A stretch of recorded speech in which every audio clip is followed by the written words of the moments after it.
हिंदुत्वाचे विचार सोडले म्हणून घरकाना घाटका झाले. घरकाना घाटका, इधर कभी नाही उधर कभी नाही. आणि म्हणून परब साहेब, तुमचा इतिहास मला माहित आहे. मला बोलायला लावू नका, मला बोलायला लावू नका. मी बोलत नाही. मी कधीही कमरेच्या खाली वार करत नाही. मला सगळं माहित आहे. अंडी पिल्ली सगळी माहित आहे. कोण कुठे गेला, कशाला गेला हेही मला माहित आहे. हा एकनाथ शिंदे ज्यांनी केलं, बोले आम केलं, बोले आम. मी तुमच्या पक्षप्रमुखांना सांगितलं होतं, तुम्ही आता शिवसेना आणि भाजप युती करा. मी मुख्यमंत्री होणार होतो. 5 वेळा सांगितलं. का मुख्यमंत्री पदाच्या खुर्चीमध्ये एवढा मोह झाला? का झाला? का झाला? जे बाळासाहेबांनी सांगितलं होतं करू नका, काँग्रेस बरोबर जाऊ नका, तुम्ही का गेले? मोहापायी, सत्तेसाठी. मग मोह कोणाचा?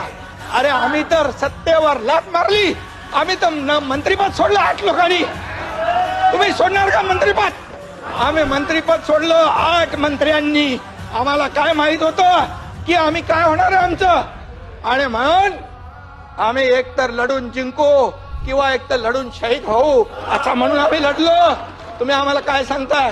आणि म्हणून परब साहेब, तुम्हाला तुमचा माझा काय वाद नाहीये, पण तुम्ही एकच आहे, जे बोलाल की तुम्ही नोटीसला जाऊ घाबरून पळाले, हे पळाले, ते पळाले, आतलं मला सगळं माहित आहे. कुणाची नोटीस थांबवायला काय काय केलं सगळं मला माहित आहे. त्याच्यावर तुम्ही जाऊ नका. हे तुम्हाला काय म्हणालो नाही, सभागृहामध्ये तुम्ही देखील काहीतरी बोलला होता असं मी बोललो. काय कशावर? छळ छळ छळ छळ झाला. तर तुम्ही इथं बोलले होते ना, बसून बोलू नका.